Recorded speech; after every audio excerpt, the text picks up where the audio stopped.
Boa noite, povo de Deus, a paz do Senhor, estamos bem? Graças a Deus, até aqui nos ajudou o Senhor, estamos de pé, com saúde, nós louvamos ao nome do nosso Deus, porque Ele é bom e o seu amor dura para sempre. Amém? Tivemos um bom domingo hoje? Glória a Deus. Esse domingo foi uma bênção, né? Nós louvamos ao Senhor por isso. Nossa igreja hoje está bem vazia, muitos irmãos ausentes, né? Espero que eles tenham uns motivos razoáveis para fazê-lo. O Senhor conhece nós todos. Amém, meus queridos? Você que trouxe a sua Bíblia, abre ela comigo, Evangelho de Mateus.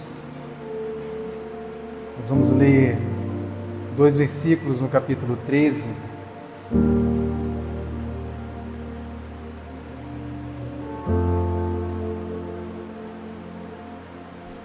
Mateus capítulo 13.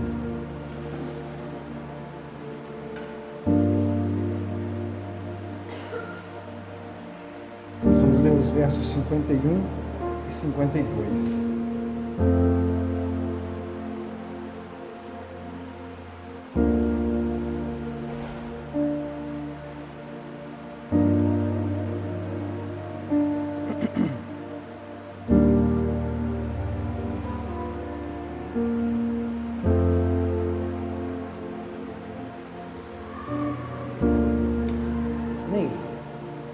Mateus capítulo 13,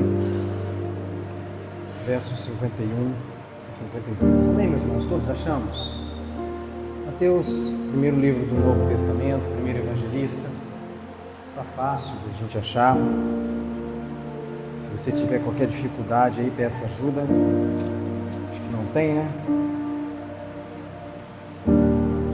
Glória a Deus.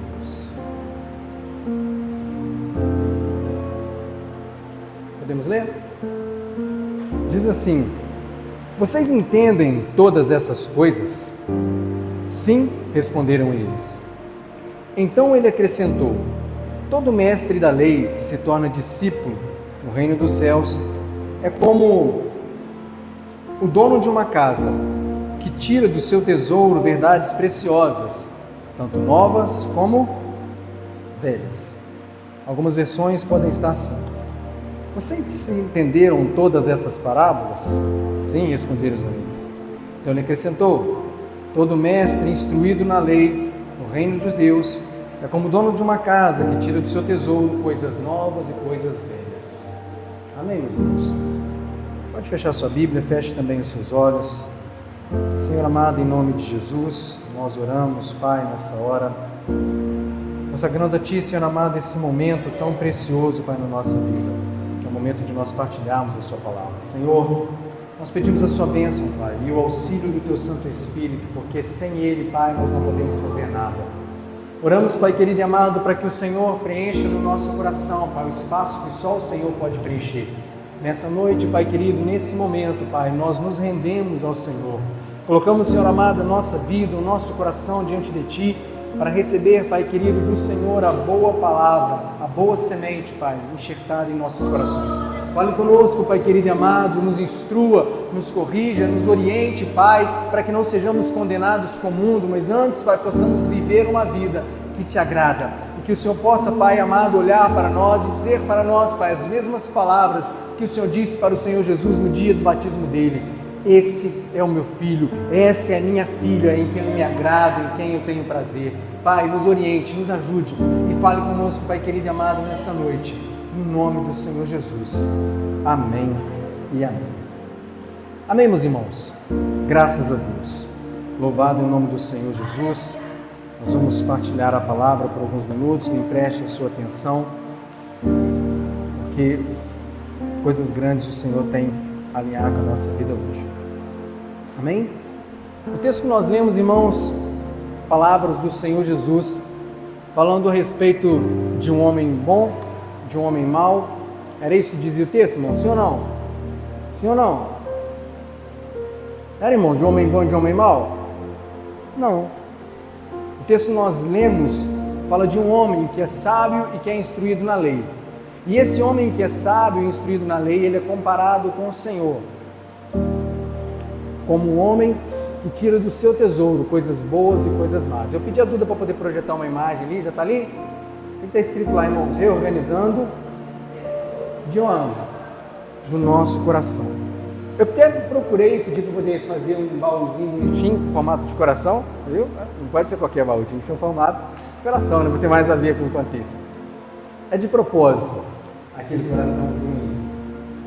Pedi inclusive assim, olha, construa para mim, hoje em dia com a IA fica tudo fácil, né? Construa para mim uma imagem de uma sala, em estilo camponês, um baú em formato de coração. Ficou até bonitinho. Por que eu pedi daquele estilo? Para ficar com um ar de coisas antigas. E no centro daquela sala eu pedi para colocar um coração, que seria um baú. Vamos entender aqui para a gente entender o contexto. Irmãos, quem falou o texto que nós lemos foi o próprio Senhor Jesus. E ele está concluindo uma série de discursos. Que discursos seriam esses, pastor Vitor? Se você ler o capítulo 13, você vai ver que Jesus vem numa série de 7 parábolas falando a respeito do reino dos céus. E quando Jesus ele fala a respeito do reino dos céus, não apenas nessas parábolas, mas em outras, quando ele começa a falar o reino dos céus é desse jeito, o reino dos céus está aqui, o reino dos céus não é comida nem bebida, o reino dos céus não está do lado de fora, o que o Senhor está tentando fazer é trazer para nós algo que não é da nossa realidade terrena. Imagina, irmãos, você ter que explicar para alguém algo que essa pessoa nunca viu.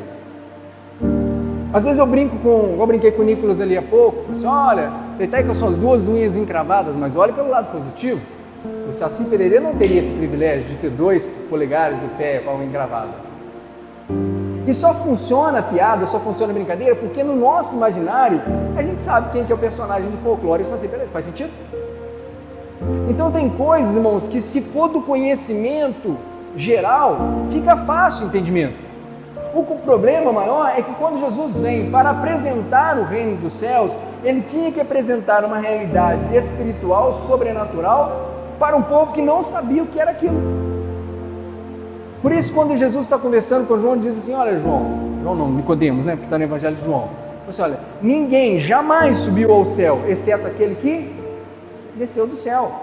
Então ele falou assim, olha, eu preciso te contar de algumas coisas, e para Nicodemos Jesus diz assim, olha, se eu estou falando de coisas naturais e você não está entendendo, imagina na hora que eu falar das coisas espirituais.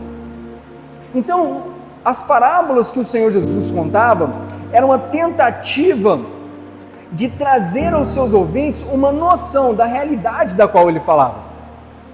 Então ele falou assim, cara, como é que eu vou falar o que é o céu? Tem deixa eu ver, não vou dar esse exemplo não. Mas tem coisas, irmãos, que a gente vai tentar descrever, vou pegar para poder ficar mais fácil. Imagina você ter que descrever para um cego como é um carro. É fácil ou é difícil? Imagina você ter que descrever para quem não tem mão, não tem tato, você tentar descrever para ele como é que é uma pelúcia, uma camurça. É difícil, não é? Tem alguns livros infantis que, para poder ensinar criança textura, tem alguns elementos que imitam aquela textura. Não sei se os irmãos já viram. Por exemplo, a língua do gato. Aí onde tem o formato da língua do gato tem uma lixazinha. Para a criança ir lá botar o dedinho para ela experimentar. O pelo do coelho. Aí no lugar do pelo do coelho tem realmente um pedacinho de pelo ali. Para poder facilitar aquele toque. Por quê? Para poder fazer com que aquelas crianças entendam o que está sendo dito ou ensinado, elas vão ter algo que é comum a elas, o toque.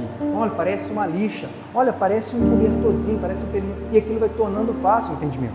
Então, quando o Senhor Jesus ele vinha explicando as parábolas do reino, ele pegava verdades ou situações cotidianas da linguagem natural para poder explicar aquilo que era sobrenatural. Então ele vem contando parábolas. Olha, o reino dos céus é semelhante ao homem que saiu a semear. Ele vai contar a parábola do semeador. Logo em seguida ele falou assim, olha, o reino dos céus é semelhante ao homem que plantou o trigo, mas depois vem alguém e plantou o joio, e o joio e o trigo estão juntos. O reino dos céus é semelhante a uma mulher que tem fermento, e aí ele vai contar da semente de mostarda, do fermento, do tesouro escondido, da pérola de grande valor. Ele vai falar que o reino dos céus é semelhante a um homem que tem uma rede de pesca. Então só no capítulo 13 ele vai falar de 7 parábolas. E o que essas parábolas têm em comuns? Todas elas começavam, o reino dos céus é como, e dava sequência. Então, nessas parábolas todas, Jesus vem explicando para os seus ouvintes o que era o reino dos céus, como o reino dos céus poderia ser comparado. E agora, irmãos, terminando essa sequência de parábolas, Jesus, ele se vira para os seus discípulos de forma especial, de forma particular, e pergunta assim: vocês entenderam todas essas parábolas? Vocês entenderam isso tudo que eu acabei de falar? Vocês entenderam o que eu estou explicando para vocês ao longo dos últimos dias, ao longo das últimas explicações? Vocês conseguiram entender? E o texto que nós lemos disseram que sim, nós entendemos. E aí, irmãos, ele fala algo muito importante. Ele falou assim: olha, ótimo, porque todo mestre entendido na lei, todo homem que é instruído na lei, ou todo discípulo, esse homem, ele é como o dono de uma casa, que tira do seu tesouro coisas velhas e coisas novas. E aí, irmãos, eu quero chamar a sua atenção para algo que é muito importante nesse texto. Às vezes eu costumo dizer que quando você está lendo a Bíblia, às vezes uma palavra muda o contexto. Tem um filme muito antigo que relata o livro de Atos dos Apóstolos, tem até no YouTube. E se você vai vendo o filme e no canto superior direito vai trocando os versículos, porque o filme é a fala, é literalmente o texto do livro de Atos. E aí na parte do discurso de Estevão tem algo que é interessante, porque quando você lê, você às vezes não percebe, mas vendo o filme você vê que ele está falando para uma pessoa e de repente ele muda o interlocutor, ele começa a falar para outra pessoa. No filme ele faz isso. Aí quando você, foi estranho isso aí, e você vai voltar no texto, você vê que uma única palavrinha que ele muda, você percebe que ele mudou a pessoa para quem ele estava falando. Então, assim é na nossa leitura bíblica. Às vezes, irmãos, uma palavra, uma pontuação, uma vírgula, um acento. Irmãos, vocês acreditam que um acento faz diferença na nossa leitura? Sim ou não? Vou contar para os irmãos de uma experiência pessoal. Eu estava sentado ouvindo uma pessoa pregar. E o texto que ele estava lendo era quando Jesus descia do monte após a transfiguração, e uma pessoa chega para ele e fala assim: olha, eu trouxe meu filho endemoniado e os seus discípulos não puderam expulsar os demônios. Os irmãos lembram desse texto? Pois bem. Aí Jesus diz assim: ó geração incrédula, até quando? Irmãos lembram? Não? Até quando vos sofrerei? Até quando vou estar com vocês? Até quando eu vou ficar passando raiva com vocês? E a versão era: até quando vos sofrerei? Até quando eu vou sofrer vocês? Nesse contexto. E a pessoa que leu disse assim: ó geração incrédula, até quando vós sofrereis? Irmãos, mudou totalmente o sentido, concorda comigo? Mudou até o agente que estava sofrendo. Então é importante, quando a gente lê, a gente presta atenção nos detalhes. E nesse texto, irmãos, nessa sequência de parábolas, tem algo que é interessante. Por quê? Porque ao longo das parábolas, Jesus fala assim: o reino dos céus é semelhante a... O reino dos céus é semelhante a isso. O reino dos céus é como aquilo. É tudo o reino dos céus. Mas aí ele chega no versículo 51 e 52, pergunta: vocês entenderam? Entendemos sim, mestre. Ó, supimpa, pegamos tudo, aprendemos, absorvemos. Ele, então, o homem instruído na lei do reino dos céus, esse homem é como? Então agora ele para de comparar o reino dos céus, e agora o objeto da comparação é o homem que entendeu a respeito do reino dos céus. Então quando Jesus disse assim: olha, o reino dos céus, ele é semelhante a isso. Já que vocês entenderam, agora nós vamos mudar agora o foco da nossa comparação. Agora nós vamos comparar o homem que entendeu a respeito do reino dos céus. Eu coloquei no meu rascunho aqui: sai o reino dos céus e entra um mestre entendido na lei do reino dos céus. Por quê? O foco não está mais no reino, mas no entendimento que o ouvinte tem a respeito do reino. Faz sentido para os irmãos? Faz sentido? Deixa eu explicar de novo? Vamos lá então. Irmãos, ele vem comparando o tempo todo a respeito do reino. O foco é o entendimento que as pessoas vão ter do reino. Ele falou assim: eu preciso que vocês entendam. E eu estou me esforçando para que vocês entendam. Então eu estou falando em linguagem humana, em coisas que vocês conhecem. O reino dos céus é semelhante ao trigo e ao joio. Vocês conhecem trigo e joio? O reino dos céus é semelhante ao fermento. Gente, vocês conhecem fermento. Isso porque eu preciso pegar uma verdade espiritual e trazer para vocês entenderem. E aí depois de dar uma série de instruções, eu falo assim, vocês entenderam? Sim, nós entendemos, nós conseguimos absorver. Ótimo, guarda isso aqui. Quem que é esse cara aqui que entendeu? Quem que é esse aqui que conseguiu aprender o que eu acabei de explicar? Esse cara aqui. Não é mais o reino dos céus, agora é esse aqui que entendeu. Esse aqui, ele é semelhante, ele é como, ele é parecido, ele é comparado a um homem que do seu tesouro tira coisas novas e coisas velhas.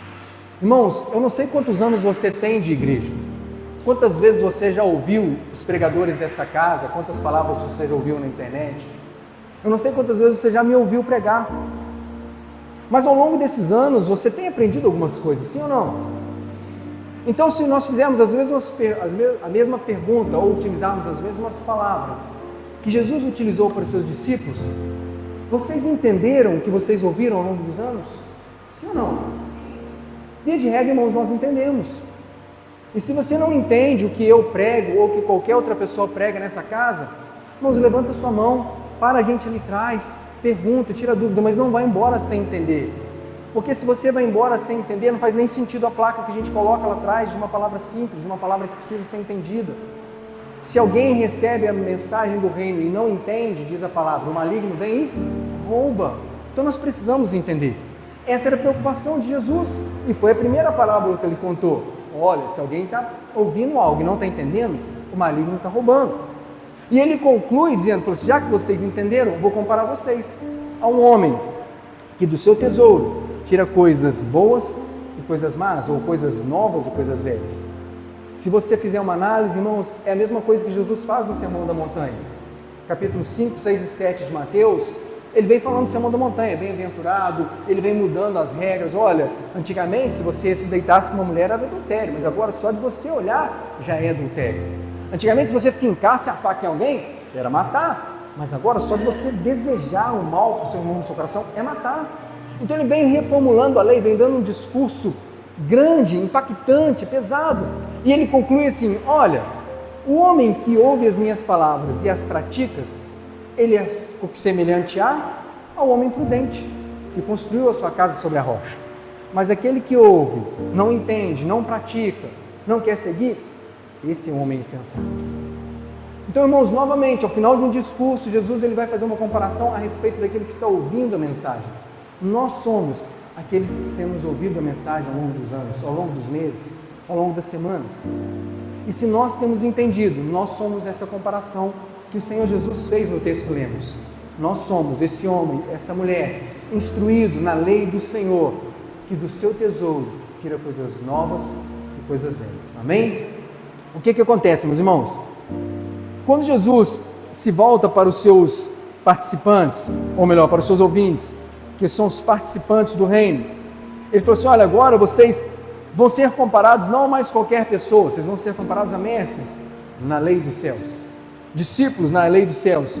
E aí, quando ele vira para o seu ouvinte, deixa de ser um ouvinte comum, ele falou assim, olha, agora que você ouviu, você é instruído, entendido, sábio, tem discernimento, está aprendendo, você agora precisa fazer uma análise do tesouro do seu coração. Por que precisa fazer uma análise do tesouro do seu coração? Porque o homem que é instruído na lei, ele tira do seu tesouro coisas novas e coisas...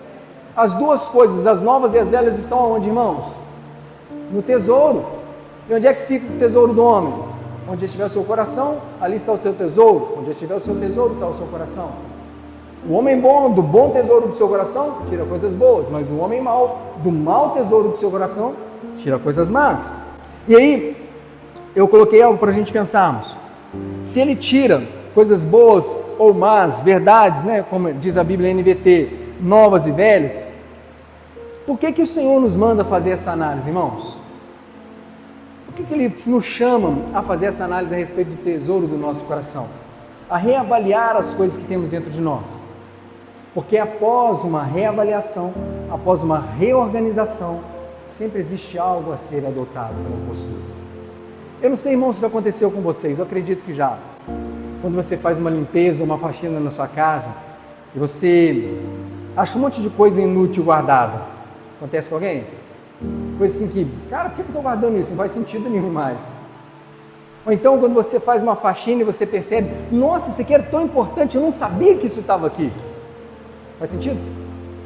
Ou então quando você faz uma faxina, assim, poxa, isso aqui eu precisava até guardar em algum lugar, mas eu vou deixar por aqui porque eu tenho que compartilhar com alguém que vai vir daqui a pouco.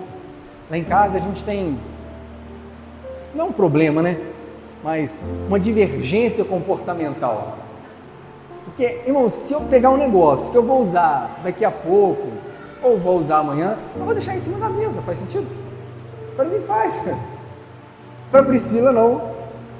Às vezes eu deixo o negócio aqui, ó, bem aqui, ó.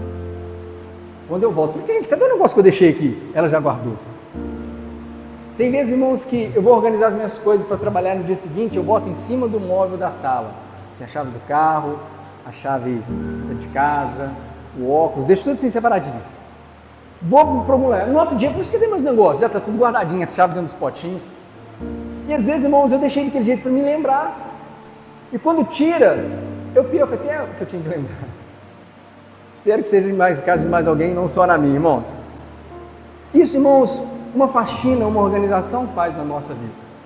Então, quando o Senhor ele fala de um tesouro no nosso coração, e todos nós temos um tesouro no coração, hoje o Senhor nos chama para reavaliar e reorganizar o tesouro do nosso coração. Por quê? Porque o homem que ouve a palavra, ele precisa fazer essa avaliação no coração. Você sabe o que tem no seu bolso exatamente agora? Agora, o que tem no seu bolso? Deixa eu fazer aqui, ó. Não tem nada, nem saiu do lado de fora. Eu sei que nesse bolso aqui, ó, sem botar a mão nele, eu sei que nesse bolso aqui tem a minha chave, lá de trás. Tem 3 chaves, uma tetra-chave da porta da igreja e tem uma de cada uma das portas ali. E o chaveiro é um pedacinho de madeira em formato de baqueta de bateria. Por que eu sei? Porque só tem ele. Porque se eu tivesse mais chaves aqui dentro, mais coisas aqui dentro, eu falei assim, eu quero tirar tal chave, ou eu quero tirar tal coisa, eu ia conseguir, irmãos, botar a mãozinha assim? Talvez, mas seria difícil. Agora imagina dentro de um baú, cheio de coisas, novas, velhas, verdades importantes, verdades não importantes, coisas úteis, coisas inúteis. Eu falei assim, tem que tirar daí de dentro, coisas novas e coisas velhas. Se eu não reorganizar, eu vou confundir o que precisa ser eliminado e o que precisa ser guardado. Então, reorganizar, irmãos, o tesouro do nosso coração é de suma importância. E é para isso que o Senhor nos chama nessa noite, para reorganizar o tesouro do nosso coração. Quando que a gente ajunta um tesouro no coração, gente? Ao longo dos anos, a gente vai ajuntando esse tesouro no nosso coração. Quando a palavra diz que o homem bom, do bom tesouro do seu coração, tira coisas boas, irmãos, ninguém ajunta o tesouro de uma noite para o dia. Junto. A gente vai juntando aquilo ao longo dos anos. Mas o homem mau também vai tirar do mau tesouro do seu coração coisas más. O homem, por mais que ele seja instruído na palavra, aprendeu do reino, ele vive aquilo, diz a palavra, que ele tem coisas novas e coisas velhas para tirar do tesouro do seu coração. Então, ao longo dos anos, nós vamos acumulando dentro do nosso coração coisas que vão se tornando esses tesouros. Esses tesouros, irmãos, que nós vamos colocando para dentro de nós, podem ser coisas boas ou coisas ruins. Moisés diz assim no Salmo 90, Senhor, ensina-me a contar os meus dias, de maneira que eu alcance um coração sábio. Irmãos, Moisés sabia contar? Sim ou não? Sabia, irmãos, ele escreveu os 5 primeiros livros da Bíblia, foi educado no Egito, ele sabia contar. Então por que ele pede ao Senhor para ensinar a contar os dias? Será que ele estava pedindo a Deus para ensinar ele a fazer uma contagem quantitativa? 1, 2, 3, 4, 5? Segunda, terça, quarta, quinta e sexta? Não, é uma contagem qualitativa. Senhor, me ensina a ver quais dias eu preciso contar. Eu acho que uma maneira boa de nós entendermos isso é se nós perguntarmos aqui, quem que tem amigos? Agora, com quais desses amigos que você pensou agora, você de fato pode contar? Não muda o contexto? Então você tem um monte de gente à sua volta, um monte de amigos, mas com quais amigos você pode contar? Moisés tinha vários dias na vida, mas ele falou, Senhor, eu quero saber com quais dias eu posso contar. Me ensina a diferenciar, Deus querido, entre dias e dias. entre os dias que eu devo contar e os dias que eu não devo contar. Porque os nossos dias, irmãos, tem dias que dá tudo certo, não tem? Tem dia que é uma bênção, irmãos. Agora tem dia também que dá tudo errado, que se a gente pudesse apagar aquele dia da nossa existência, a gente apagava. Ou acontece só comigo? Tem dia que você dá uma má resposta, recebe uma má resposta, tem uma má notícia, e se você pudesse não contar aquele dia, você não contava. Nossa, eu estou doido para acabar esse dia, para me dormir, para amanhã começar tudo de novo. Acontece com alguém? Por isso nós precisamos, irmãos, aprender a contar os nossos dias. Porque se nós não aprendemos a contar os nossos dias, como Moisés pediu, a gente vai contar dias que a gente não deve contar. E a gente tira agora do dia, traz para horas. Tira das horas, traz para minutos. Tira dos minutos, traz para situações. Tem situações, lembranças da nossa vida que a gente não devia contar, mas a gente conta. E a gente guarda. E aquilo que a gente guarda vai se tornando um tesouro no nosso coração. Quantas pessoas nós conhecemos, irmãos, que tem dentro do coração palavras que foram lançadas lá atrás na vida dela e guarda aquilo como um tesouro intocável? Às vezes feridas na alma, palavras de dureza que recebeu, palavras de maldição, e guarda aquilo. Pode tocar em todas as outras áreas da minha vida, menos nessa área. Porque aquilo que lá atrás foi dito, foi lançado contra a vida da pessoa, ela guardou e tornou-se um tesouro. E aquilo que é um tesouro, lembra que um tesouro não é necessariamente uma coisa boa, porque a palavra diz que o homem mau, do mau tesouro do seu coração, também tira coisas más. E aí eu pergunto se você conhece pessoas que por conta de feridas lá atrás, quando se sentem acuadas, pega aquela ferida e usa para poder ferir outra pessoa. Porque naquele momento ela foi uma má pessoa que do mau tesouro do seu coração tirou uma coisa má. Mas se ela estivesse aqui hoje aprendendo que ela precisava reorganizar os tesouros do coração, entendendo que ela precisa fazer uma análise do que tem dentro do coração, para saber o que precisa ser tirado, o que precisa ser guardado, o que precisa ser realocado dentro do coração, aquilo poderia ser diferente no dia de amanhã. Então, irmãos, nós precisamos olhar para dentro do nosso coração. Por quê? Experiências, aprendizados, traumas, dores, sucessos, derrotas, lembranças boas, lembranças ruins, tudo isso pode se tornar um tesouro no nosso coração. Tem gente que vai lembrar com muito saudosismo do dia que casou, tem gente que vai lembrar com muito saudosismo do dia que se batizou, da primeira vez que falou em línguas, do primeiro hino que ouviu quando chegou na igreja. Isso tudo é um tesouro, irmãos, no seu coração. E é bom você ter, porque a palavra diz que você precisa trazer à memória aquilo que pode te dar esperança. Agora também tem tesouros que a gente tem que eliminar da nossa vida. Por isso nós precisamos lembrar do conselho de Jesus.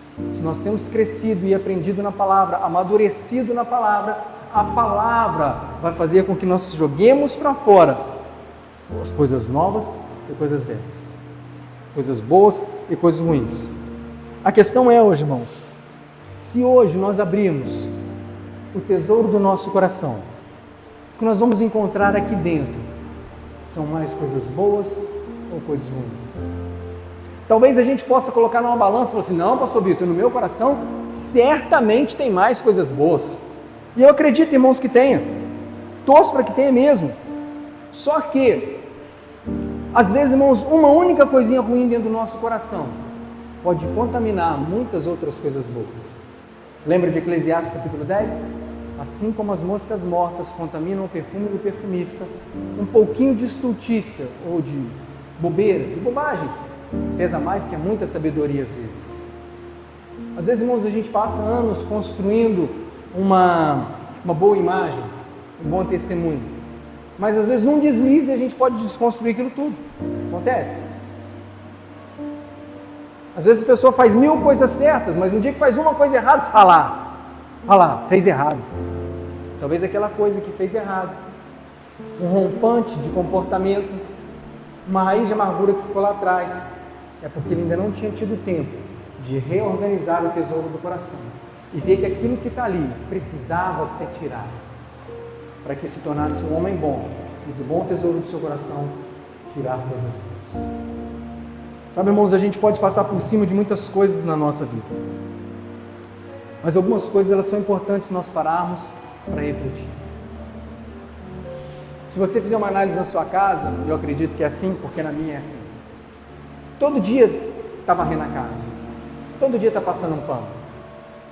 Mas às vezes você olha para um cantinho que não é muito corriqueiro e tem uma teia de aranha lá. Acontece? Mas você limpa todo dia. Mas tem cantinhos que você só consegue limpar ou chegar quando você se dedica de uma forma especial. Então, irmãos, todos os dias nós estamos na igreja, todos os domingos nós estamos aqui, nós estamos ouvindo a palavra, estamos sendo limpos pela palavra, mas tem coisas na nossa vida e no nosso coração que a gente só consegue chegar e tirar quando a gente, de forma intencional, reorganiza e vasculha os tesouros do nosso coração. Certa vez eu ouvi a minha esposa Priscila falando algo, falou assim: olha, tempo não cura ferida. Faz sentido para os irmãos? Porque tem coisas que às vezes acontecem na nossa vida, a gente pega uma pedra e bota em cima, não quero nem falar daquilo, não quero nem lembrar que aquilo aconteceu, mas está lá, está lá. E a gente vai vivendo a vida, irmãos, em outras áreas e vai levando muito bem, mas aquilo que causou dor está aqui. Tem crente de 50 anos, fala assim: olha, sou crente, sou homem de Deus, sou uma bênção, mas não pisa no meu calo não, hein? Tem ou não tem? Não leva o desaforo para casa de jeito nenhum, bateu, levou. Irmãos, vamos tirar esse tesouro daí, ué. Vamos tirar. Porque um dia você pode ter apanhado de alguém, e em vez daquele dia ser o dia do bateu, levou, aquele dia era o dia de dar outra face. Mas se você não eliminou, é o que você vai tirar na hora. Então nós precisamos reorganizar os tesouros do nosso coração. O coração é um baú de armazenamento. Não o coração como órgão, mas um coração como central de emoções. Por quê? A palavra diz assim: o que contamina o homem não é o que entra da sua boca, mas é o que? O que é o que sai da boca? Em outro lugar a palavra vai dizer assim: olha, é do coração que procedem os maus pensamentos, mortes, adultérios, prostituição, furtos, falsos testemunhos, blasfêmias. Marcos 15:19. Então, irmãos, do nosso coração pode influir coisas boas ou coisas ruins.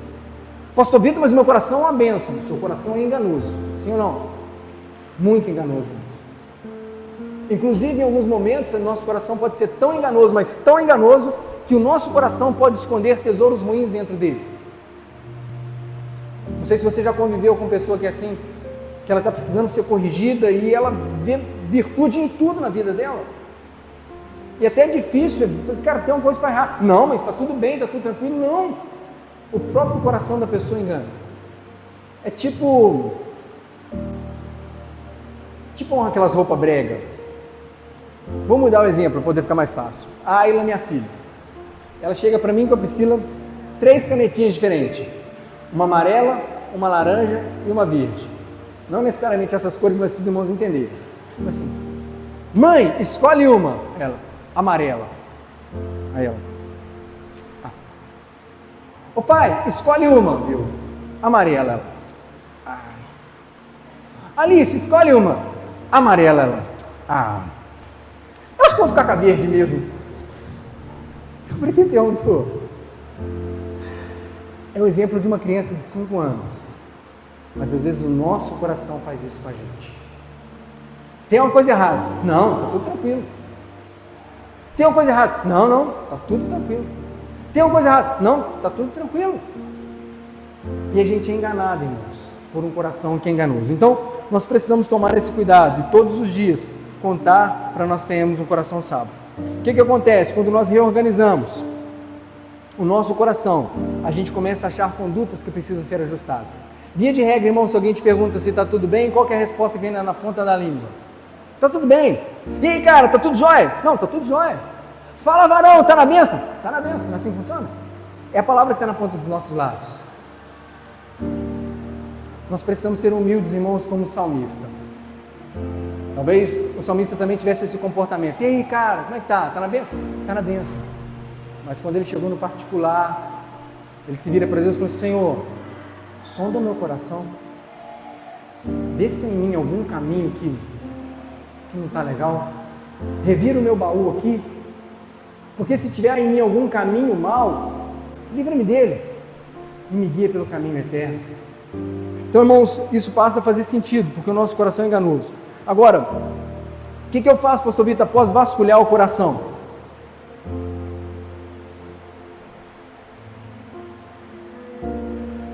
Veja bem, quando eu me disponho a vasculhar o coração, através da palavra, através da oração, através da busca por mais intimidade com Deus, a nossa vida vai se conformando ao modelo do reino dos céus.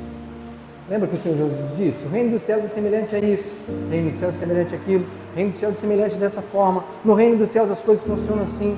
Olha, agora você que é um homem que entendeu essas coisas, você precisa tirar coisas novas e velhas do seu tesouro. E quanto mais a gente vai fazendo isso, mais a gente se assemelha a esse padrão. Coloquei aqui, por que eu preciso reorganizar o tesouro do meu coração? Primeiro, porque quando eu reorganizo, eu restabeleço prioridades. Está tudo dentro do nosso coração, dentro do nosso tesouro. Vou falar da Ayla de novo. A Ayla tem na cabeceira da cama dela um baú de brinquedos. De vez em quando ela abre assim, vê um brinquedinho. Pai, me ajuda a pegar aquele brinquedo que está lá dentro. Irmão, você tem que tirar 30 brinquedos de cima para poder tirar aquele que está lá embaixo. Porque aquele que está lá embaixo é o que ela queria brincar naquela hora. Aquela hora, aquele brinquedo era prioridade. Só que para mim poder chegar nele, eu tenho que tirar um monte de coisa antes. Tem uma passagem no livro de Reis, que o rei Josias, após ter assumido o trono com 8 anos de idade, com 12 iniciado uma faxina interna, com 18 recomeçado, começada a reconstrução do templo. A palavra diz que ele era um homem que agradava ao Senhor. O coração dele era reto para com o Senhor, ele começa a fazer aquela reforma, ele contrata os melhores pedreiros, ele compra os melhores materiais, e diz a Bíblia que durante a reforma, ele achou algo, irmãos, dentro da sala do tesouro. Os irmãos lembram da história? Que ele achou lá? Ele achou, lá dentro da casa do tesouro, para poder trazer para os nossos dias. Achou dentro da tesouraria, dentro do cofre, irmãos, a lei do Senhor. Aí eu te pergunto, estava num lugar importante, irmãos, a lei do Senhor? Estava bem guardada, sim ou não? Estava num lugar assim de prestígio, de privilégio? Estava, mas não era o lugar onde ela deveria estar. Onde é que a lei de Deus, a lei do Senhor deveria estar, irmãos? Na cabeceira do rei. Porque a palavra diz que o rei precisava ler dela todos os dias da vida dele. Acontece que Josias era filho de um rei mau aos olhos do Senhor, neto de um rei muito mau aos olhos do Senhor. O bisavô dele era um rei bom, que era Ezequias. Mas o pai foi ruim, o avô foi ruim, e ele herdou aquela herança. E quando ele assume o templo e vai reorganizar o templo, ele achou lá dentro algo que precisava ser reorganizado. Então, irmãos, na nossa vida também é assim. Nós temos a nossa conduta, a nossa vida diante do Senhor, mas talvez no momento que nós pararmos para reorganizar algumas prioridades, nós vamos ver que tem algumas coisas que são importantes para nós e para o Senhor, que estão ficando escanteadas, estão ficando em segundo plano, estão ficando assim, 13º plano, 15º talvez. Se nós analisarmos à luz da palavra, nós vamos entender que elas precisam ganhar lugar de destaque na nossa vida. Se eu perguntar assim, mas irmãos, Mateus capítulo 6, verso 33, irmãos lembram de qual? Buscar em primeiro lugar o reino dos céus e a sua justiça, e depois todas essas coisas vos serão acrescentadas. Quantas vezes, irmãos, nós perdemos tempo, vigor e energia correndo atrás de todas essas coisas, esperando que o reino de Deus e dos céus nos seja acrescentado? Quantas vezes nós priorizamos outras coisas na nossa vida, buscamos as coisas que vão chegar até nós, se nós buscarmos o reino e deixamos o reino no segundo plano? Tem uma expressão que antigamente a gente usava, que eu gostava, de assim, olha, quem está invertendo as ordens, ou quem está invertendo as prioridades da vida, é como um cachorro correndo atrás do rabo. Os irmãos já viram que o cachorro corre atrás do rabo? Por quê? Enquanto nós corremos atrás das bênçãos, nós nos esquecemos do que a palavra diz em Deuteronômio 28. Quem é que vai correr atrás de nós, irmãos? As bênçãos do Senhor correrão atrás de nós e nos alcançarão, se nós obedecermos a palavra e os estatutos do Senhor. Então, ao invés de nós corrermos atrás das bênçãos, buscarmos as coisas que nós podemos alcançar, se nós reorganizarmos as prioridades da nossa vida, essas coisas vão chegar até nós. Então, eu preciso reorganizar o tesouro do meu coração para estabelecer prioridades que talvez tenham sido perdidas.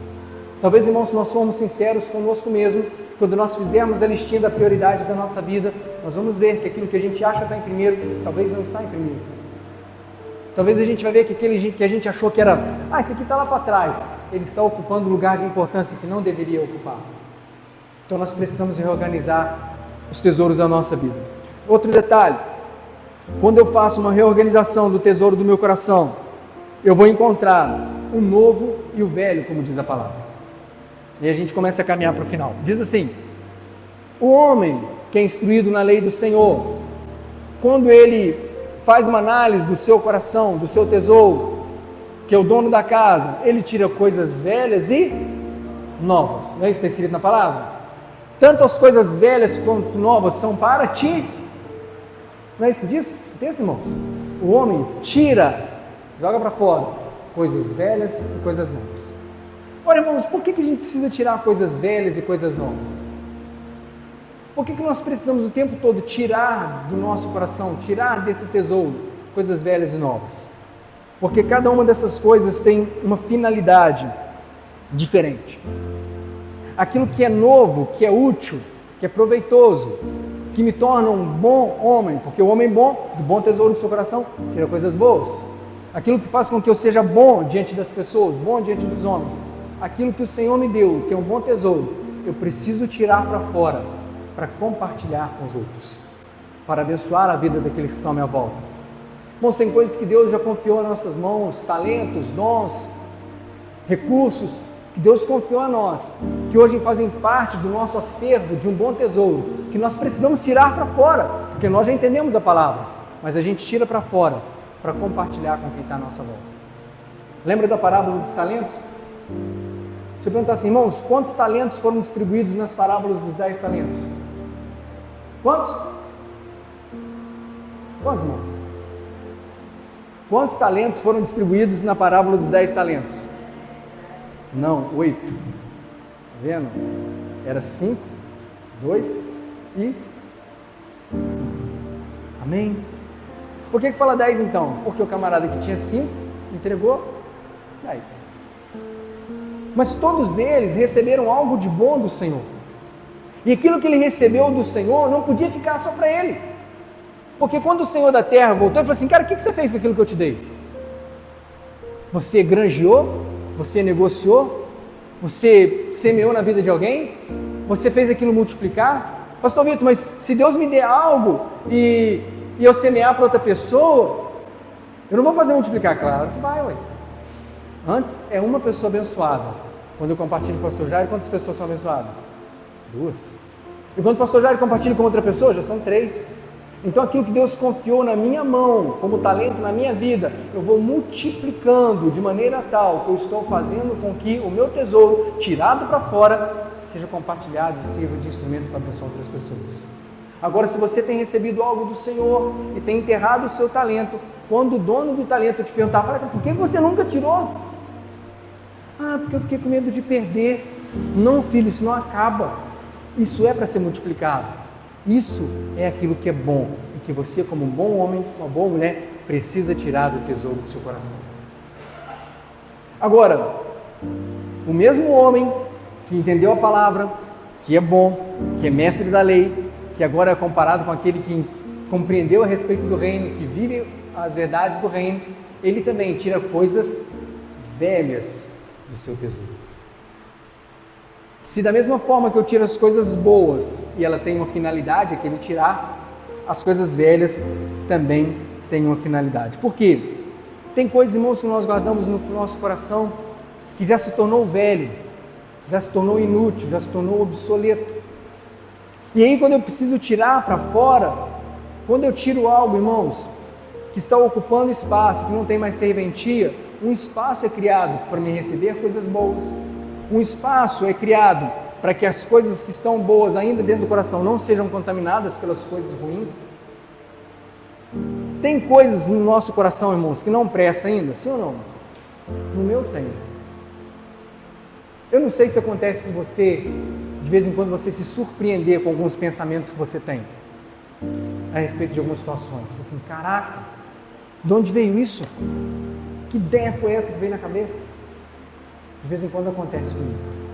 E aquele momento, irmãos, eu penso assim, cara, eu não sou tão bom quanto eu achei que eu fosse. meu coração não está tão limpo quanto eu achei que tivesse. Então são coisas que nós precisamos tirar.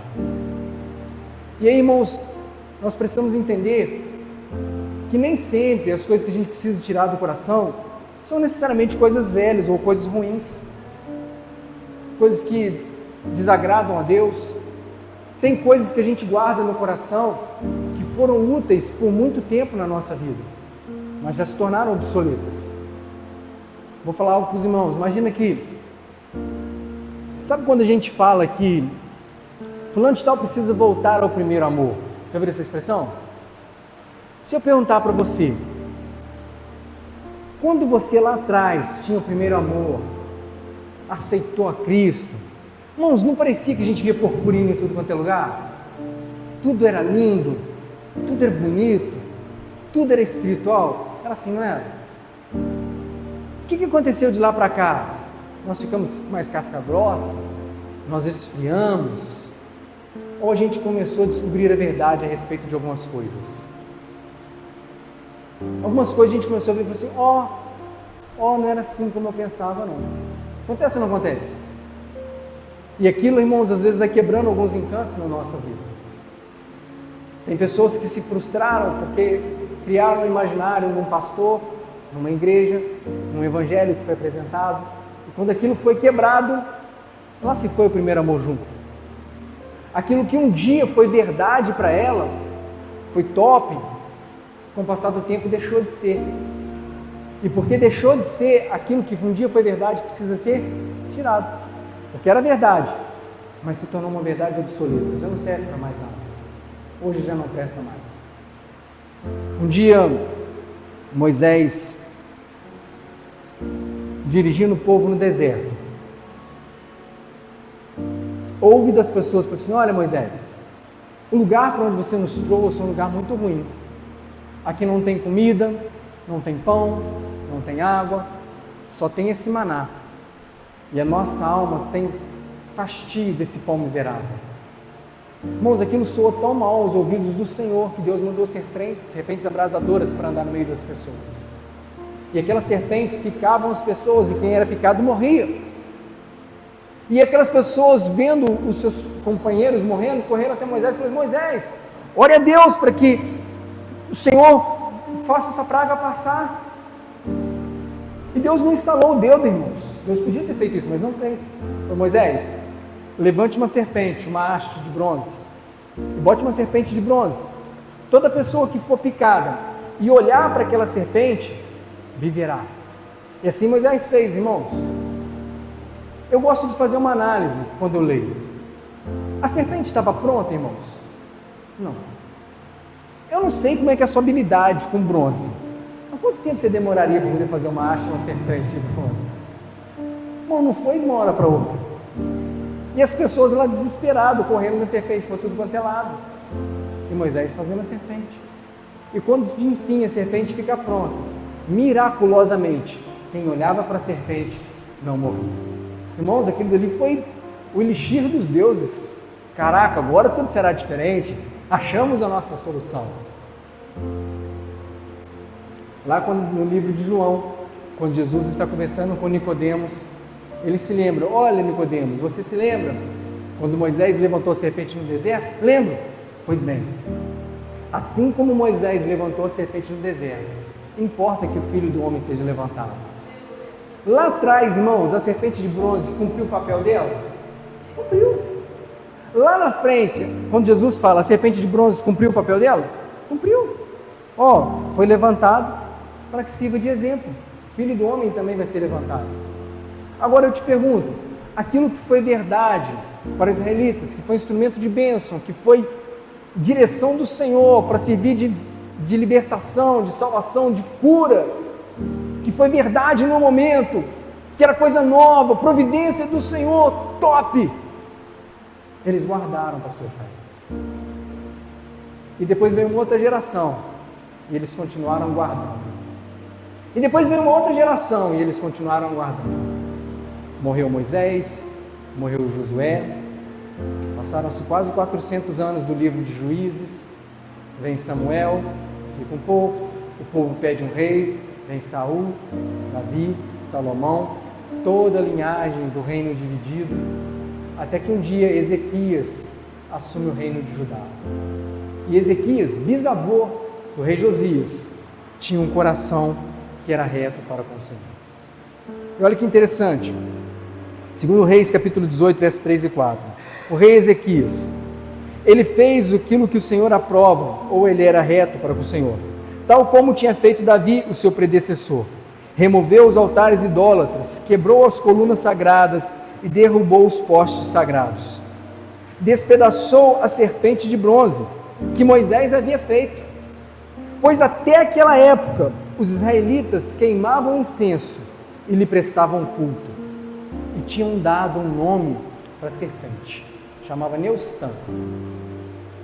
Irmãos, um dia foi verdade, um dia foi bênção, mas depois virou pedra de tropeço. Então nós, como homens e mulheres entendidos na palavra, precisamos olhar para dentro do nosso coração, para enxergar o que é o novo e útil, que precisa ser compartilhado, aquilo que não presta, que é ruim, que precisa ser eliminado, aquilo que um dia prestou, mas hoje já não tem mais cabimento na nossa vida, e a gente precisa eliminar também, porque um dia foi uma escora boa para a gente se apoiar, mas hoje está servindo de pedra de tropeço. Então a gente precisa eliminar, irmãos. Talvez, irmãos, em algum momento da nossa vida, colocar um copo d'água em cima da geladeira ou em cima da televisão para ouvir uma prece, uma oração, foi bom, ajudou a gente a sedimentar a fé, mas hoje já passou. Talvez um dia, irmãos, fazer os 5 elos, 25 elos, a corrente de não sei o que, a campanha, foi bom, porque te serviu para você firmar, mas depois que firmou, já passou. Quando você estava entrando na fé, deixar a Bíblia na sua casa, no Salmo 91, era bom, porque você entrava, lia lá e lembrava de ler a palavra, era bom, mas depois já passou, porque senão vira idolatria. Então hoje, irmãos, é noite de nós reavaliarmos o tesouro do nosso coração. E eu queria te convidar a se colocar de pé para juntos nós orarmos e louvarmos ao Senhor com uma canção.